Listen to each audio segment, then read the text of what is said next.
Welcome to TruthStream. Today we are here with Isaac Mars and, of course, my friend and cohort, Scott Stone. Isaac, welcome to the show. How are you, my friend? I'm feeling great. How are you guys doing today?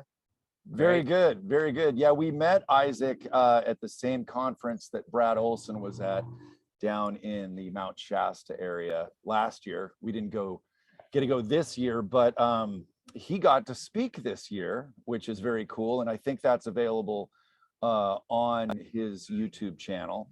And we'll be putting all the links. Or is that one?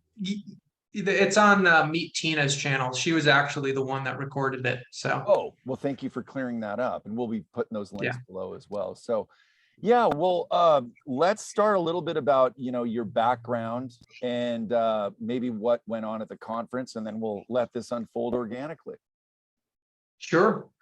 So, just so everybody's aware, I'm kind of on the younger side in this body. I'm 27 years old.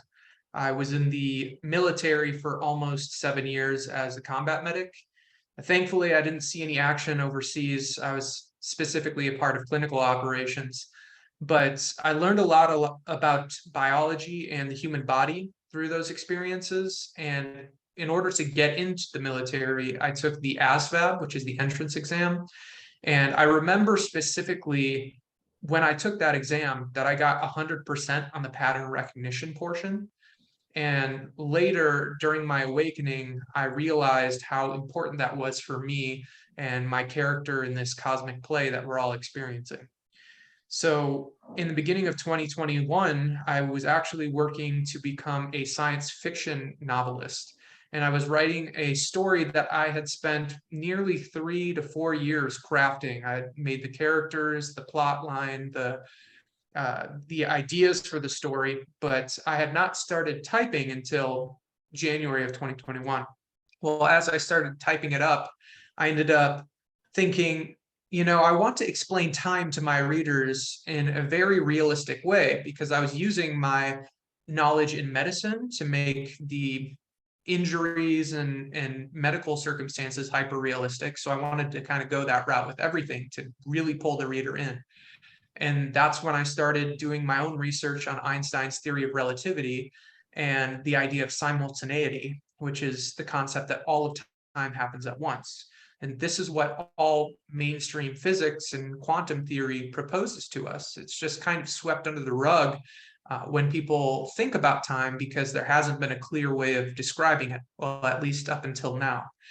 And so I was writing that science fiction novel and typing up my way of viewing time. And I ended up coming up with these thought experiments. And in these experiments, I viewed the present moment, which is happening right now, as an observer, like one of you or me sitting here. And I viewed the past, if it's happening at the same time as the present moment, as a mirror that are both occurring in the same moment. So here's the present observer, here's the mirror, and they're looking into the mirror. And we often literally say that we reflect on our past. So it makes sense logically and metaphorically. And then I thought, well, if we're on a timeline, then that timeline must be symmetrical. So there must be another mirror behind the observer. And then that made sense because we can't see the future. And so when I put those mirrors together, that present moment infinitely multiplied into the past and into the future, which led me to the epiphany that it's our awareness, our consciousness that's shifting through all of these infinitely existing moments that are all happening right now, because it's never not now. There is no future, there is no past. These are concepts. We're just shifting our awareness to these infinitely complex vibrational moments that already exist. And to me, this was a huge breakthrough because I realized, well, on a singular timeline, that would mean there's no such thing as free will. But then I started using deductive reasoning to explain things like, well, if, let's say I go down a fork in the road. I need to have some level of awareness within the universal version of me, what it's like to go down the left side of the path, because I might choose to go down the right side of the path. And it's the same thing with black and white. We don't know what black is unless we know what white is. And we don't know what's up is unless we know what down is. So these equal opposites, these poles, are really important. And I thought, well, that would just explain two timelines where I go down a different road. But I choose a different meal every day. I go to a different movie at the theater. So all of these decisions need to have their own separate paths. And I realized the only way that we could have free will and for time to occur the way that it does in, let's say, perceived linear time, is if there is not one timeline, but an infinite number of timelines. So I took those two mirrors and I infinitely multiplied them around the observer, creating a mirror sphere. And that's when I started to go into other rabbit holes in science and physics, which led me to my breakthroughs in gravity, dark matter, and dark energy, because I started to view the universe itself as a sphere. And when you think about that, what reality is patterns within patterns within patterns. So what are stars? They're spheres. What are planetary bodies? Spheres. What is our auric field? It's a sphere. So these are the patterns that led me to some pretty profound realizations that is going to change mainstream physics forever. I think kind of like a Mandelbrot set, though, sort of a kaleidoscopic expression of all the different timelines around. Mike, is that an appropriate interpretation? Yeah, I absolutely think so, because what we see in those fractal patterns is the pattern within the pattern within the pattern. And each piece of the fractal, the Mandelbrot, is a part of the greater whole. And you can't have one piece separate from the other. So that's why we see fractals when we use things like psychedelics and sacred medicine, because it shows us the true nature of reality. And what I realized when I came to these epiphanies is that, shoot, they kill people for this kind of information, because what I realized is that if we look at things from certain philosophical ways, we can transcend suffering with this knowledge. We can realize that if everything is an infinitely vibrational moment that will always exist, well, then there's no reason to fear death, because if we are part of the infinite, then that makes us infinite. And then if we are to view a human lifetime as a single timeline, then that would mean fate and or destiny could technically exist from that perspective. And if you look at everything happening as happening for a reason, and it's happening to teach you a lesson, then there's no reason to get upset about it anymore. The only reason that I would fail, let's say at a middle school basketball game or something, is because it was there. I was supposed to fail to learn how to fail with grace, to learn how to do better next time. And so from that perspective, I realized that I had been the one creating all of my own suffering. And so this led me to this sort of amalgamation of science, philosophy, and spirituality. And I realized that they're all part of the same story, the same truth that we're all becoming aware of in the shift into the Aquarian age. I'm wondering, I remember as a child, I used to often contemplate, just a small child, I used to contemplate if, because you really think outside the box when you're a kid, that every time I made a decision, when I was confronted with two choices, if there was an aspect of me that made the other decision and lives on, and I remember really thinking about, we almost got in a car accident. I wonder if in some reality we did. And it, by extension, I'm wondering what the impact of will, personal will, is on is that how we direct and choose timelines? Are we shifting timelines, or are we just creating new ones as a byproduct of this experience? Yeah, so what I explain in unity theory is that in order for all of time to happen at once, which I call chronoconcurrency, time and concurrency meaning everything happening at once, what it shows us is that everything that we could ever imagine, it already exists. There are infinite versions, because a piece of the infinite is infinite. There are infinite versions of you that died in that accident, and there are infinite versions of you that went on. But the thing is, each of them are all just as real as you or me are right now.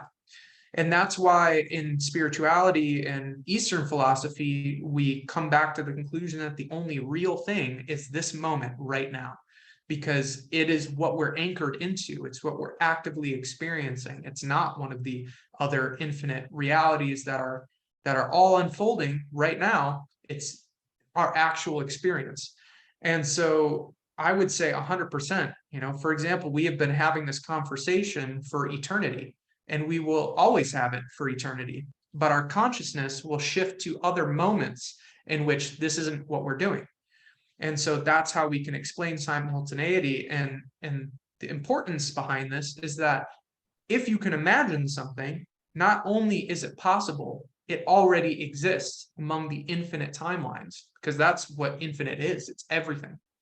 And that takes us back to well, if there's everything, then there has to be nothing as well. And that ties into Eastern philosophy in the sense of the void. In the void is where nothing yet all things exist simultaneously. And that's where all possibilities arise. And then the everything would be the reflection of the void, which is all the infinite timelines. And to me, this is what people in mainstream, let's say mainstream media, like in movies such as Everything Everywhere All at Once, they call it the multiverse. But to me, at my current level of perception and understanding within this reality, that's the only way that we could experience time in the first place. So to me, it's our universe, but it is a amalgamation of infinite realities that constitute our universe. One thing I've been considering is that perhaps as the universe, we're not exploring every single infinite version. Perhaps there's some sort of energy conservation. But the thing is, to me, we aren't limited in that way. And so that could be considered a limiting belief. I don't subscribe to limiting beliefs, because that's what led humanity or mankind to this level of frequency of consciousness that we're at, where we're warring with each other, we're abusing each other, murdering each other. And so the less that we subscribe to limitations and the more that we unfold our true potential and rise above any limitations, the more that we manifest the best reality. You're familiar with Project Looking Glass? Yes. Yeah, I'm God, there's so much to contemplate with that, but it said that, and I think it was right around 2012, they realized the premise is that they were able to use this technology to see possible outcomes on this timeline, and then affect the timeline, with different divergence techniques or whatnot. But in 2012, no matter what input they brought into the situation, there was no effect on the outcome. They could no longer affect the outcome. Seems like it's something really unique to the time and space that we're living in, or that we're calling the now. How did you interpret that? I'm curious. Yeah, so I look at these timelines as all existing all at once, but our collective consciousness, so you, me, every other person on this planet, we're all basically frequencies at our base. Everything is energy, frequency, and vibration. So you can view each of us as a little dial on a frequency machine. And depending on what all of our dials are turned to is the radio station or the reality that we're all experiencing on the collective level. And so what happened, and I do resonate with the information that it happened at 2012, because that's when the Mayan calendar ended and when time would end in that sense. And so we're going back into the now. And so from that point forward, Looking Glass would have shown that the more they tried to alter it, the less that they could. And so all these infinitely existing timelines would sort of start to bottleneck into a single timeline. But that single timeline, from my perspective, isn't just one thing. Again, it's not we lose free will and we're all just, doing one thing and we're just riding a roller coaster or whatever you want to, however way you want to describe it. To me, it's a single set of infinite timelines. in which we all have our greatest good, we all have the greatest prosperity, the greatest bliss, the greatest joy. But with our heightened levels of consciousness, we can actually move backwards in time, in linear time. And so we can stay in that heaven on earth basically as long as we want until we're ready to move on to the next experience. And that's when certain prophecies that have been explained will start to show humanity and mankind that we are capable of living thousands of years at a time. And there basically won't be any limitation. The only limitations that we'll have are things that we decide on the collective level that are fun. Like, for example, it's fun to cook food, but in higher levels of consciousness, higher frequency octaves, they don't need to eat food, let alone cook it, you know? And so I've toyed around with the idea that with all of my time in the new earth, I'm probably going to open up a restaurant. So it's pretty exciting. Well, so how did we get to where we're at in the world right now with all of the chaos and the confusion? You know, because at one point, maybe in the Atlantean time, things were a little bit more of a paradise. How did things get where they are? If you could go into that. Yes. So everything is energy, frequency, and vibration, which I'll probably say a few times.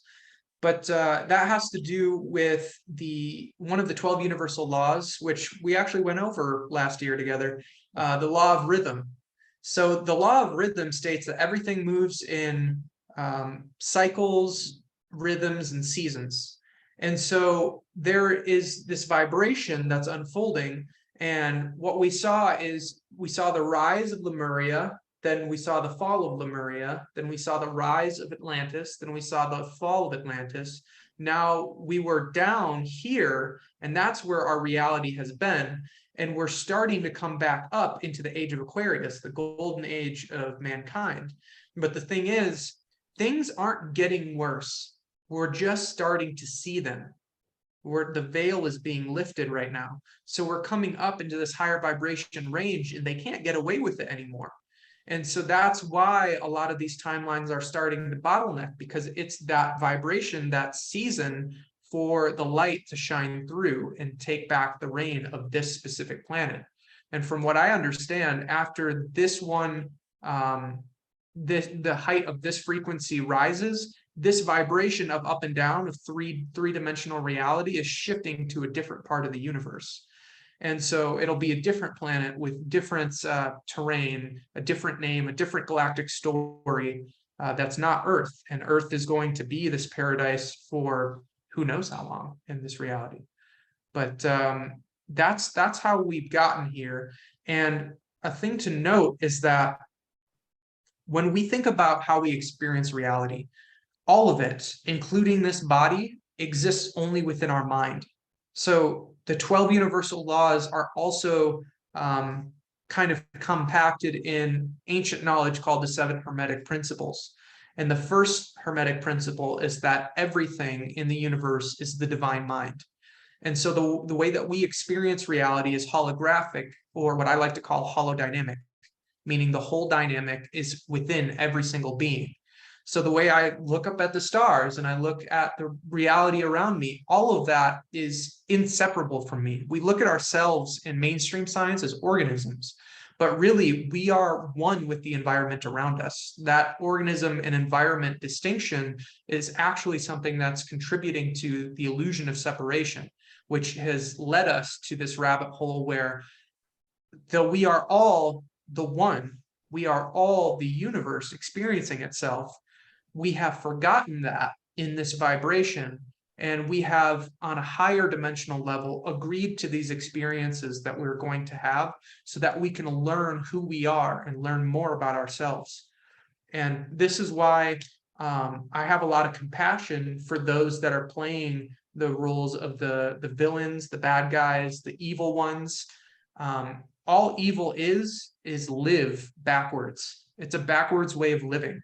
And so a lot of these souls, I believe, are actually more advanced souls that have chosen in the cosmic play that we're all experiencing down here, that we've forgotten we're experiencing, they have chosen to play the hardest roles in the entire story. And so they really believe that they are not one with source and that they'll never experience love again. And they're terrified every single moment of every single day. That's why they manipulate each other and as many people as possible.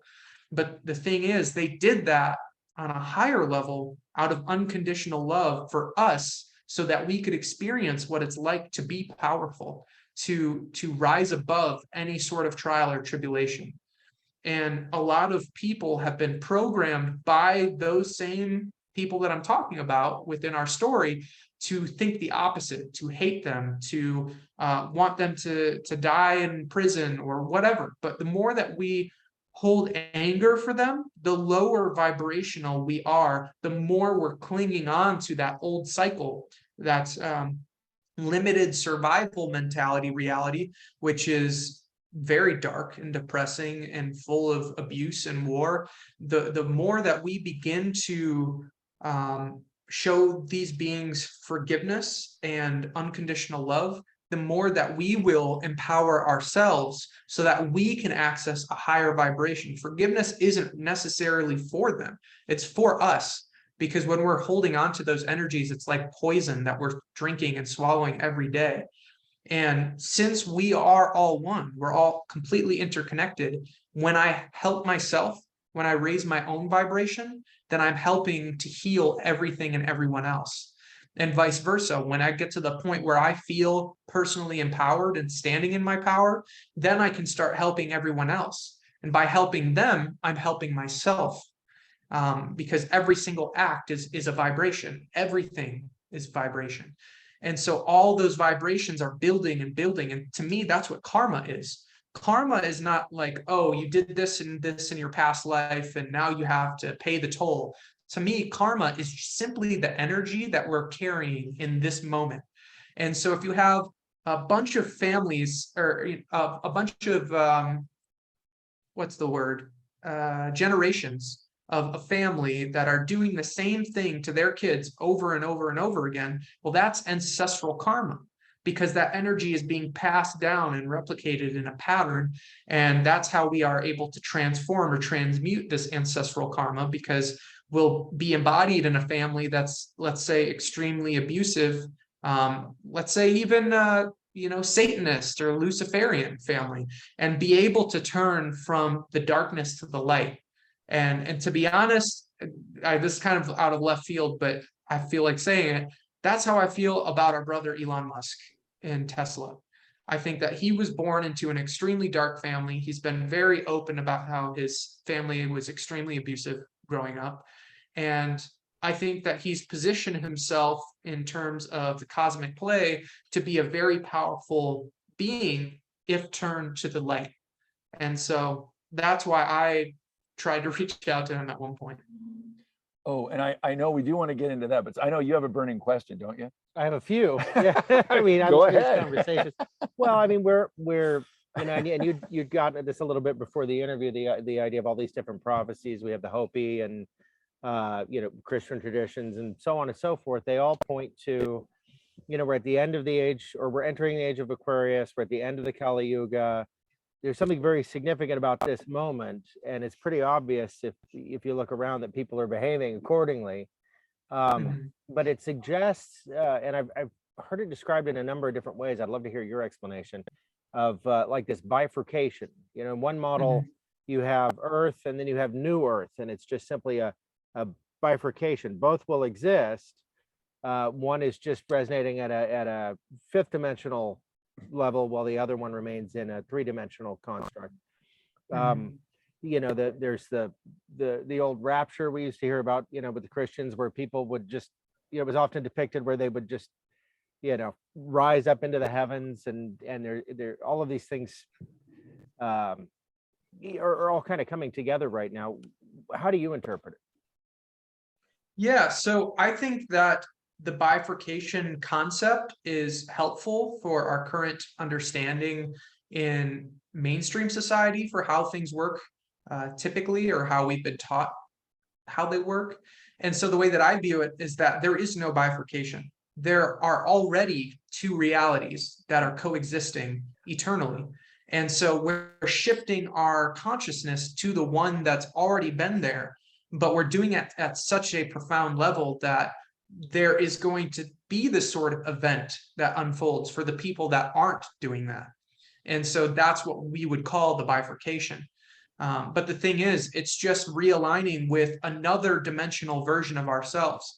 And so something that's part of, it's either the Hopi prophecy or the Mayan prophecy. I think it's the Mayan prophecy.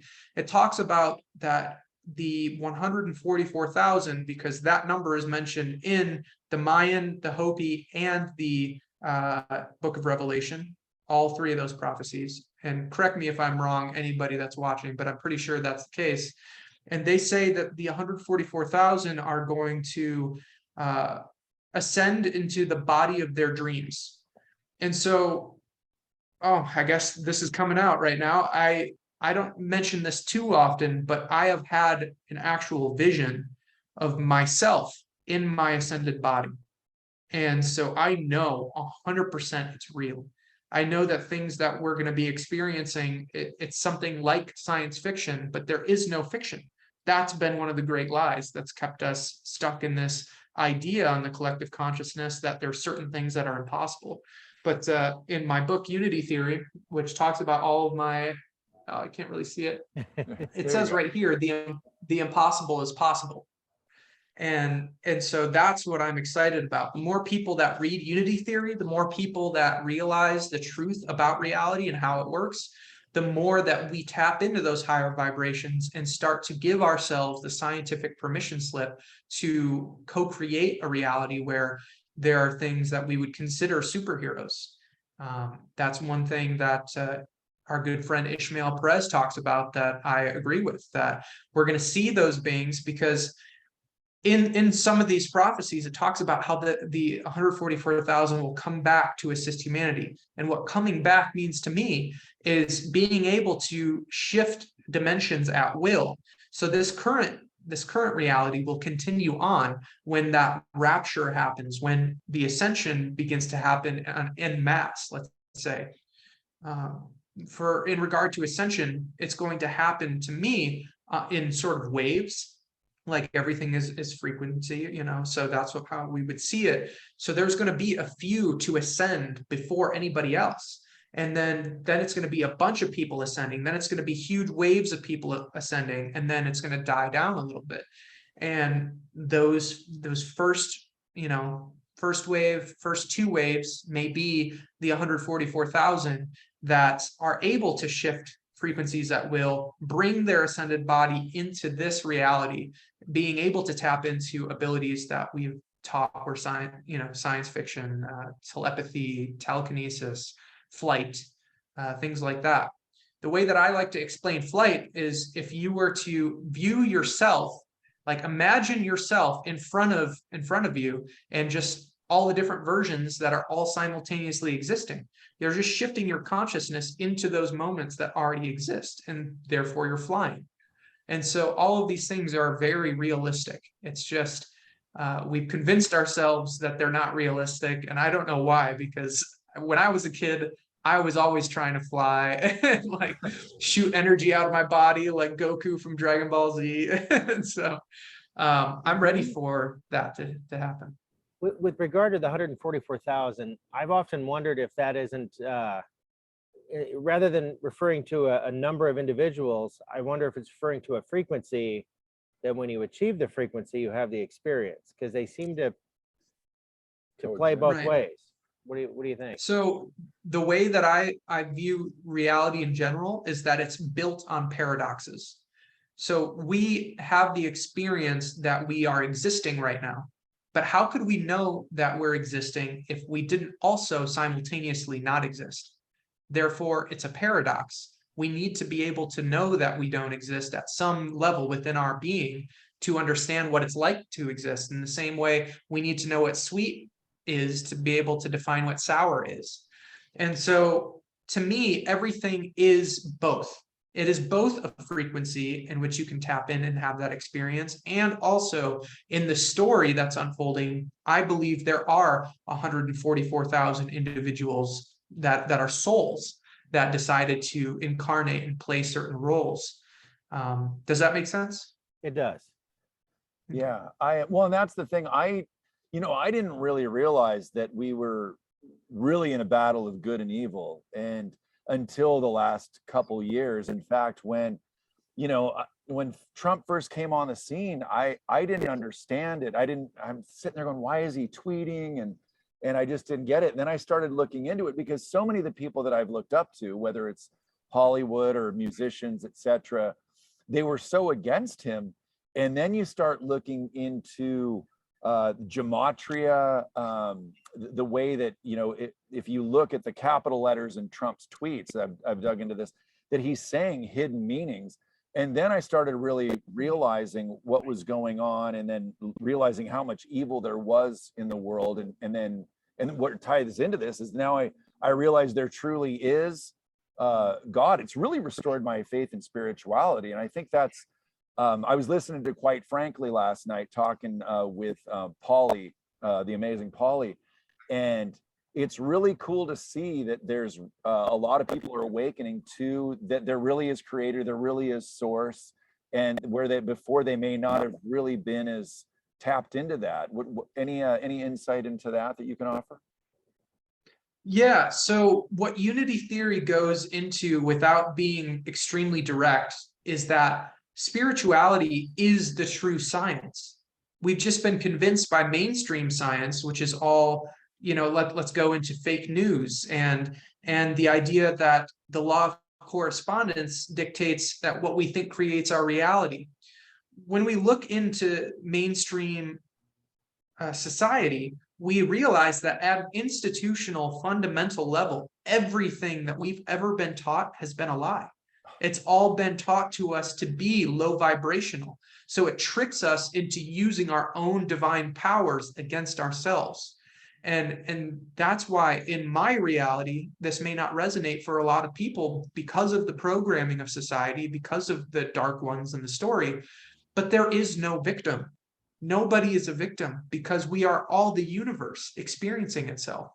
To me, as a pantheist, which is in alignment with science, with the true science of spirituality, I believe that everything is God, because we live in a holodynamic universe. A molecule in the table I'm sitting at is God. An ant that I see on the street is God. Everything is God. So nothing can happen to an individual unless they give that permission. And there are certain experiences we incarnate into and forget that we chose to experience those to learn a certain lesson. But then in this moment, the way that we give consent is by our choice. And if we choose unconditional love or fear, it's that simple. If we choose unconditional love, to me, that is everything positive. Everything positive stems from unconditional love, with unconditional love being the highest frequency imaginable. Everything from fear, which is conditional love, stems, or everything negative stems from that conditional love of fear. And so that's why unity theory is so important for people to realize, because it's that scientific permission slip. It's like the red pill from the Matrix that allows them to realize that they have the power to determine their reality. Everyone is the one. Everyone is Neo. You can all tap into that. I've seen it firsthand. Right after my awakening, I explained all of this that I'm talking to you to my close family members. And they looked at me like I was Charlie in Always Sunny in Philadelphia, when he's got that big wall full of the papers, and he's like crazy looking. And I'm just like, okay, well, you just don't get it, because they thought I was literally schizophrenic. And I was explaining to them, like, no, you're literally Agent Smith in the Matrix right now, and you're trying to make me feel bad about what I've discovered, but it's not going to work. And so I ended up in Chicago, and my family found out where I was, and they called the police on me for a wellness check. I ended up getting surrounded by about a dozen police vehicles, including SWAT, for a wellness check, because they knew I had a hunting rifle with no ammunition in the back of my vehicle, completely tucked away. And so there's video footage. I talked about this at my talk in the Mount Shasta conference this year with Rob Potter. And I have video footage on my Facebook still of that incident where I was surrounded. And these officers were yelling through my window with, both AR-15s and pistols aimed directly at me, center mass, safety's off, talking about vectors of fire. And this officer's yelling through my window saying, "You better listen to me." And in that moment, every single fiber and molecule of my being lit up with energy of this adamance, this refusal to consent to what was happening. And I said, "No, you listen to me."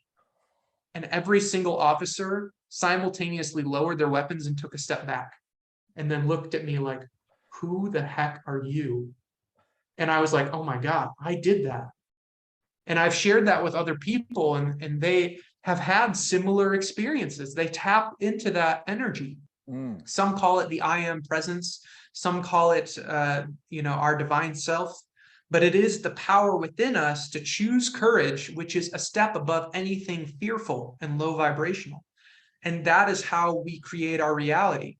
And so there's a lot of things unfolding, and it's a little bit disheartening to me, because with this awareness, I get to watch everybody as they continue to become their own worst enemy, using their own ego mind with it. And it's not the ego per se that's the bad guy in the situation. It's the negative programming within the ego that is the problem.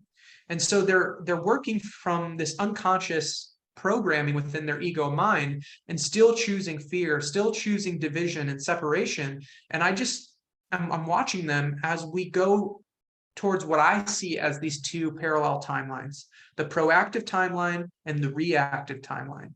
On the reactive timeline, we're basically collectively saying, "You know what, I don't know about the spirituality stuff. I don't know about this new science. It seems kind of woo-woo.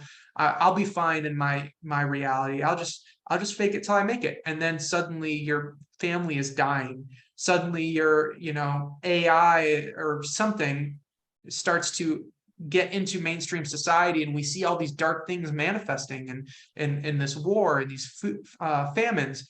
Or we could take this knowledge, this science that to me cannot be logically argued against, and go down the proactive timeline, where we say, okay, we know this is how it works. I'm going to start changing the way that I think so that I can be more in alignment with unconditional love, so that I can start reuniting with the other versions of me, because we're all the same universe essentially, and come together in unity and unity consciousness, so that we can build a better world before this old one collapses. And then when we do that, it will not only benefit all of us that want that proactivity, but we will also start to pull more people off of that sinking ship. And so that's what I'm here for. I'm all about the proactive timeline. I kind of went off on a tangent there, but hopefully that answered your question. Yeah, It's a no. great point. I mean, what I've noticed, and I'm real excited about, is more and more I've seen people gravitating towards service to others. Joe being the best example.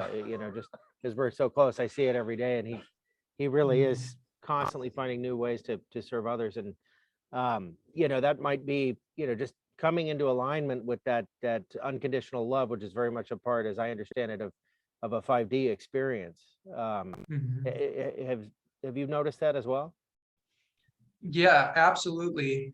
I've specifically, since I live in Sedona, everything there is magnetically and energetically heightened and magnified. It's almost like, if you think of life as a video game, it's like a ×5 magnifier or whatever, where the experience you get is like 500% worth the value. And so I see it happen really rapidly there. And I see people struggling, and others, not just myself, offering to hold space and show them that compassion and that love. And they're transforming really quickly and realizing that the old, egoic programming is not beneficial. It's only hurting them. And that is 100% in alignment with 5D reality. It's just remembering, to me, there is no sin in the sense of missing the mark. I think that was a hijacked terminology for sin. What sin means to me is forgetting who we really are. When we forget that we are divine beings, when we forget that we are essentially unconditional love incarnate, that's when we start acting in fear.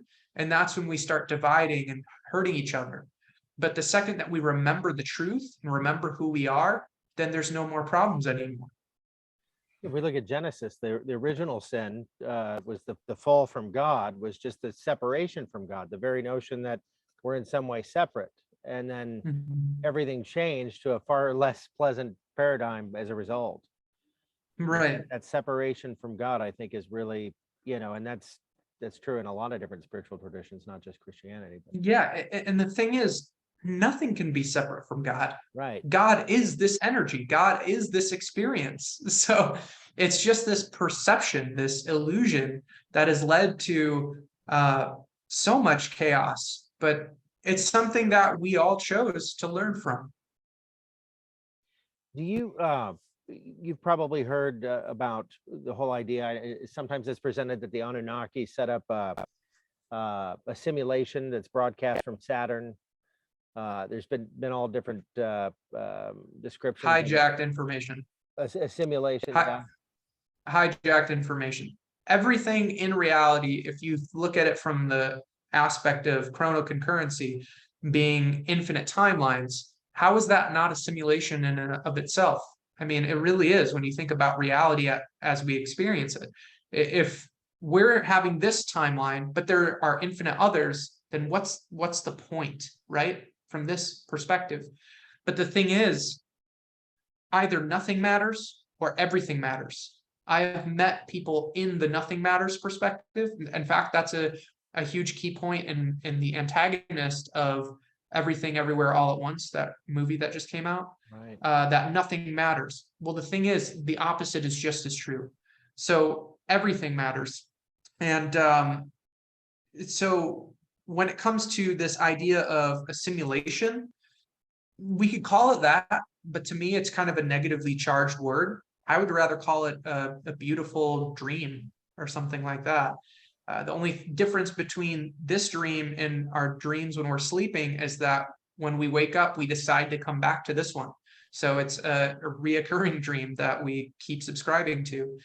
And so the idea that there's some sort of, evil projection coming from a different planet, to me, that's just fear mongering to trick us into being afraid. The same thing with the whole artificial intelligence agenda that, they're taking over the multiverse. No, that's not happening. That I don't subscribe to that belief at all, because that is only giving it more power. The same thing happens with parasites, with succubus and incubus. If you believe in it, you're giving it more power. So I would be very cautious and or conscientious of who you're resonating with. And, if you are going to take in information that says, these bad guys are doing these horrible things, that's not to say there's nothing bad going on. I want to be clear about that. There are definitely some nefarious things going on that we can focus on and transform, transmute, and overcome together on the logical, let's say, physical levels of this planet.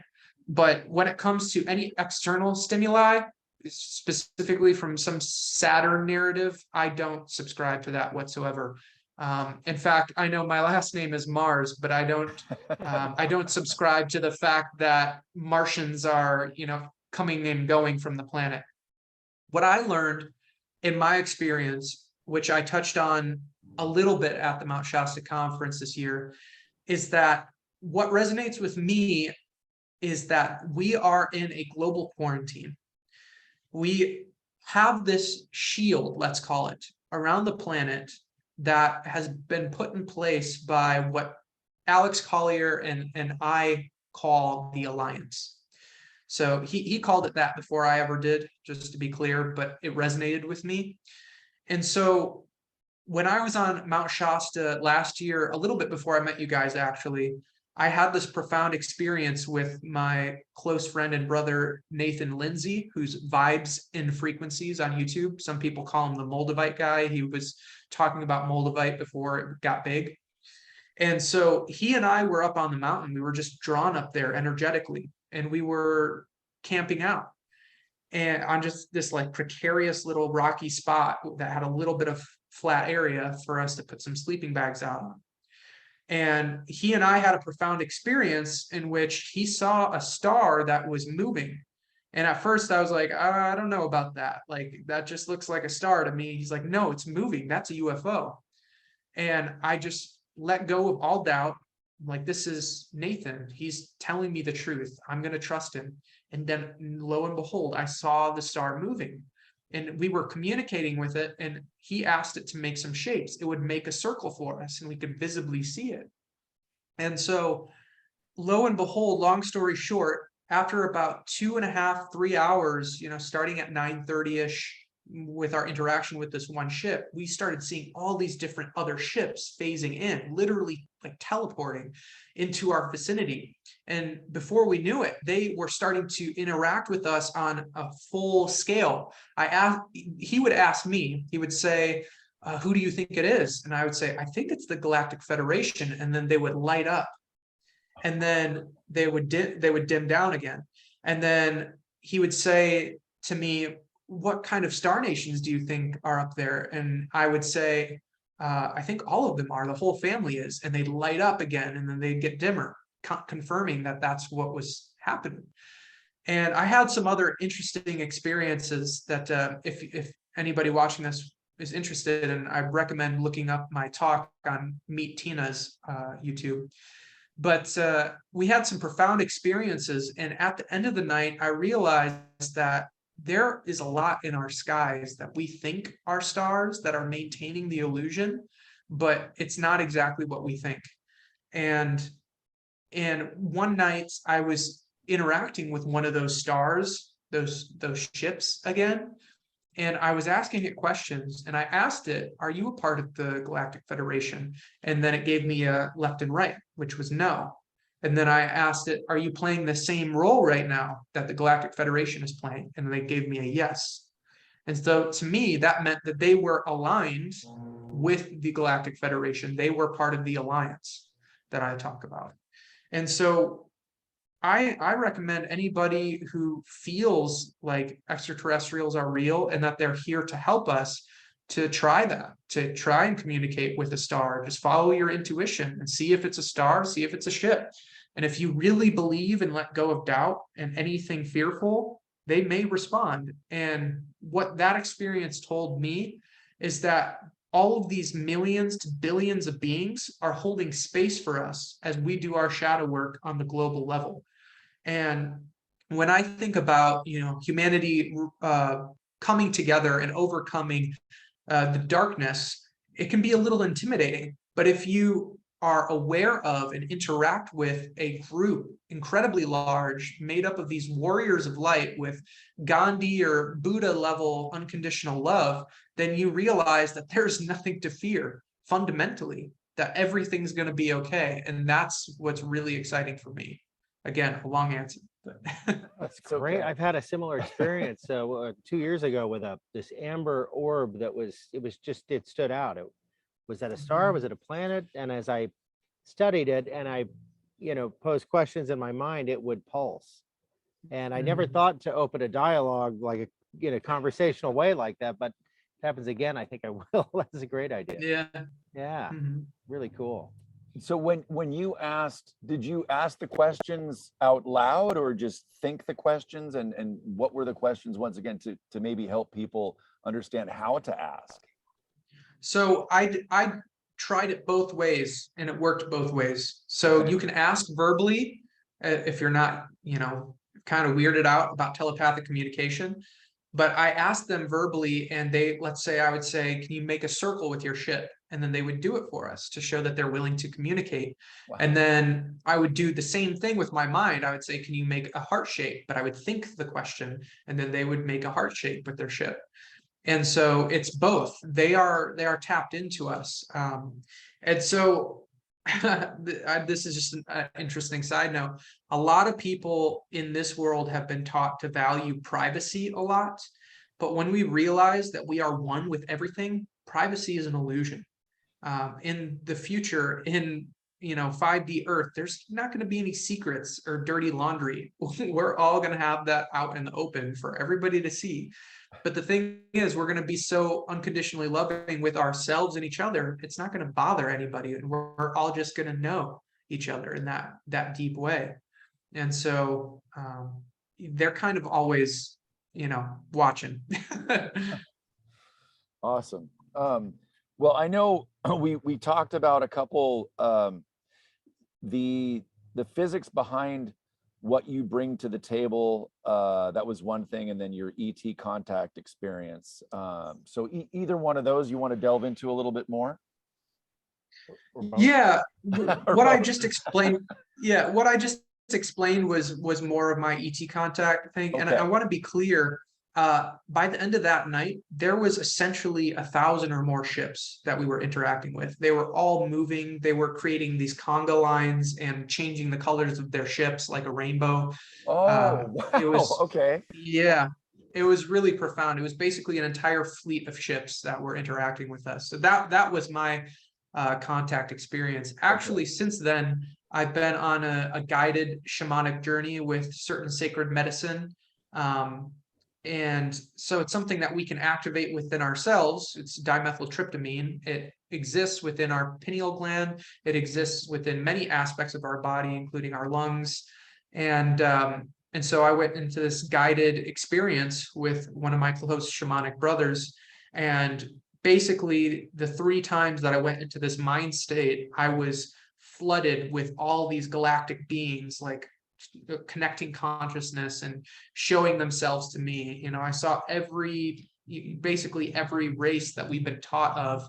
And it was kind of like, in a weird way of explaining it, I felt like it was some sort of reverse old folks home. Like I was walking through this hallway kind of, and all these old friends and family members were like opening up the door and saying, "Hey, it's good to see you. Like, we're proud of you," and just like kind of fading out.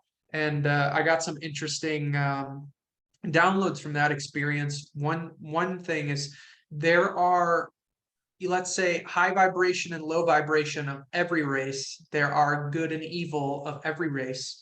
I connected with a benevolent reptilian woman, and in our consciousness, she was telepathically explaining to me that what we are doing on the earthly level is helping to heal on the galactic level the reptilians and the draconians specifically. And so that's really exciting, because they have been tormented by their mental energy for who knows how long. I'm not even going to try and put a number to it, because it's been so long in terms of linear time. And so to be able to know that we're healing them is huge. I mean, that's going to change everything for this reality, this aspect of the universe. And it's really exciting. So that is something I recommend looking into for people that want to reconnect with Star Family. I've heard so many profound experiences from the journeys that my brother has taken other people through, being able to reconnect to their Star Family, talking in full light language during it, and having these really profound experiences that just open people's eyes to how these things actually work, how much more energy we can perceive in these mind states. And I recommend for those that feel called to it to explore it. And the interesting thing is, it helps us to purge. It helps us to remove old energies that have been within us that we haven't been fully aware of, so that we can make room for higher vibrational energies.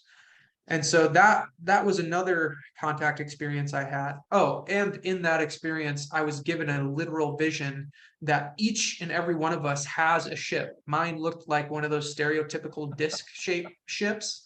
And that ship has like a team, or at least one being in it, following us everywhere we go in the higher dimensions.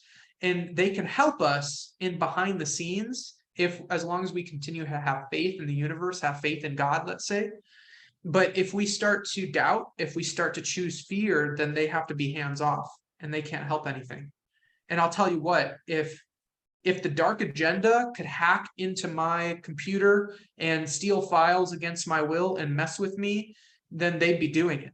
but there is some sort of force, some sort of protections, let's say guardian angels, whatever you want to call it, that are actually defending me constantly because I'm walking in faith, because I'm walking in courage and fearlessness. And so that's something that's really empowering for people to know. So quick question But on that. For yeah. people that don't have that faith, that are in fear, that are in doubt, what do you suggest for them to tap into that? What's the best way for someone that's just really, stressed out and lost right now? Well, there you So go. this is the permission slip to choose courage. Seriously. For me, I'm a Virgo, so I was extremely logical, but now I operate on heart logic. What heart logic is the marriage of the left and right hemispheres of the brain. It's bringing the masculine and the feminine together, and the mind and the heart together, so that we realize that, logically speaking, if there are infinite moments through which you experience reality, it's either high or low. It's love or fear. So you can be afraid as much as you want and think, oh, I can't get out of it. Well, saying I can't get out of it is just choosing to not get out of it. All we need to do is make a choice. And I've had so many conversations with people that are really lost in the old programs and the old ways. And they're like, it's not just a choice between love and fear. That's ridiculous. It can't be that easy. Well, it is. It really is. It's that simple. And I started doing it. And when I did it, it's like every door just started opening up for me. When we met, basically nobody knew me at all in these communities, in the UFO communities. And since then, just by following my heart and my intuition, I've been talking at conferences. I released a book. And it's just because I'm choosing unconditional love over fear, first towards myself within my own mind and consciousness, and then towards everyone and everything else. And by doing that, I enter unity consciousness. I enter divine alignment. I see synchronicities left and right. Every time I look at a clock, it's an angel number.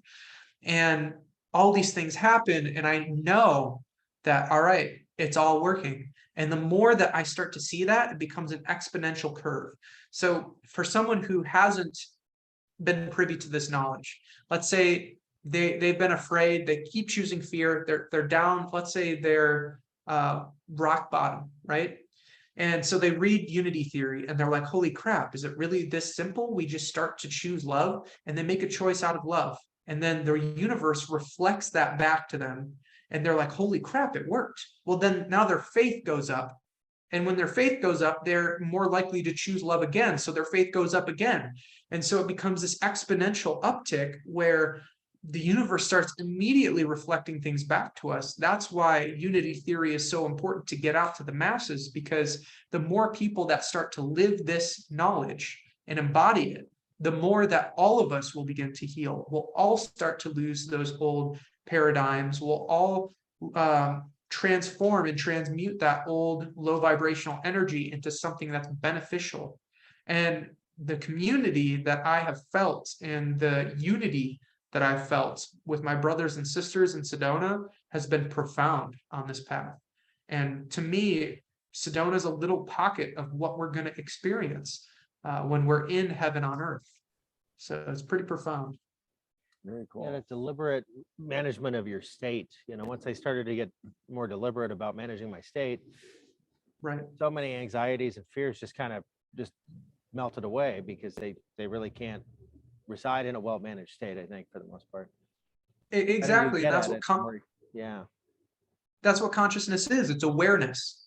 And so if we're operating from complacency and a lack of awareness, then all these old cycles repeat, and we're like, oh, why the heck is this happening? But the second that we're like, no, I'm going to watch, I'm going to observe, why is this happening? Then you can go, oh, that's where I'm choosing fear. And then you stop choosing it. You just choose the unconditionally loving thing. If it's resentment, if it's judgment, you choose acceptance. If it's anger towards someone, you choose forgiveness. There is an equal polar opposite in the unconditionally loving realm of choices that will always help to transmute things. And as I went over it last year with you guys, that ties into the law of perpetual transmutation of energy. We are all capable of choosing the state of our existence. We're all capable of transmuting anything of a lower vibrational energy into a higher vibrational energy. And as I explained in my story earlier with the Chicago PD, if you choose a higher vibration, it's innately more powerful than lower vibration. It was about a 1-to-12 ratio of me to officers. And I was able to make them all lower their weapons and take a step back. And they felt it. And I knew that they felt it because they reacted visually. And so that's how powerful each and every one of us is. But the only way we can do that is to continue to have faith. A lot of us are carrying a lot of dark karmic energy, and we haven't been aware of it, and we haven't been realizing it. And so the only way that we can transform those things is to experience that energy. So some of us may start to choose love, and we might have, a rolled ankle, or we might get really sick. And these things are happening so we can transform that energy, experience that low vibration, and then let it go. And that's why we get sick. That's why the whole pharmaceutical company is a sham, because they want to mask symptoms rather than actually heal the root of the issue, which is not a physical thing. It's a spiritual thing. So Good points. I just keep seeing that scene in the Matrix where Neo holds up his hand and all the bullets stop in midair. You probably felt a little like that in reflection anyway. Yeah, in fact, it's funny because people often say that about that experience with me. Sure. And so it's interesting is that you're tapping into that energy. Everybody else that I've shared with that basically has tapped into that, like, man, that's like Neo in the Matrix. It's like, yes, you are Neo. You're the one. And we all have that ability. So why not start using it? Why be afraid of these corporations that don't have any power over us? They've been just using clever legal terms and what they call legalese, their specific languaging, to trick us into consenting into a system that harms us, that robs from our children, that is set up to, traffic our children and our loved ones, that is set up to commit mass murder. All we have to do is be real about these things, see what's happening, stop covering our eyes with rose-tinted glasses and hiding under the covers, because that fear is what is killing us. But the thing is, when we stand in love, there's nothing that can kill us. And even if we do die, then we know deep down there's nothing fundamentally to be afraid of, because we are part of the infinite. We will logically and scientifically continue on. There are reports of people having past life memories that were verified in this life, specifically with small children. I know there's an episode on Netflix called Surviving Death that goes into young children having these verified memories in this reality. So when energy can't be created nor destroyed, it's literally impossible for us to not be infinite. So well, I think we're at about an hour, and I'm trying to keep it there. I mean, we can definitely either do a part 2 or have you back shortly. So any last thing in closing of this one? Any question you had for him? Or I know you have, I know he has a lot, but quite a few. But yeah, I think we probably do need to do a part 2 at some point here in the near future. yeah, Sure. definitely. Yeah, great. Yeah, conversation. I'm very open to it. In closing, I'm deeply grateful for this opportunity, and I'm so excited to see where this takes you guys in Reflection Pool and TruthStream. And I just want to mention to the viewers, Unity Theory, you can get physical copies from me right now. I'm not going through Amazon. I don't resonate with Amazon on that level. I have used Amazon on a personal level for like getting things because it's really helpful at sometimes, but whenever I don't have to, I don't use Amazon. And so you can find the PDF version on my website for free or for love donation, whatever you feel is necessary. What's important is to get this information out there. So you can find it on thecrimsoneagle.com. Again, that's THE, crimson like the color, eagle like the bird.com. And you can find a little bit more about me on there. You can find my Instagram, Facebook. Feel free to reach out to me. I'm here for everyone. And if there are any opportunities that anybody wants to invite me to in terms of speaking, in terms of an event, I'm open to it. And scientists, please, I need more scientists, because what I'm coming to realize is that there's a lot of science that's very close to discovering these things and bringing it to the public, but it feels like, and it seems like from stories I've heard, there's still a lot of competition, and nobody can compete with me because I want you to win too. So let's work together. Let's bring this knowledge to the people of this planet so that we can all benefit. That's what I'm here for. Thank you, Isaac. Thank you. Yeah, Appreciate thanks so it. much. And we'll include all that information in the show notes below. Yeah, as notes well, below. so. So, all right. Take care, and we'll see you again soon. And I know more people will learn about your story. Take care, brother. Absolutely. Awesome. Great Thank talking to you. Much love.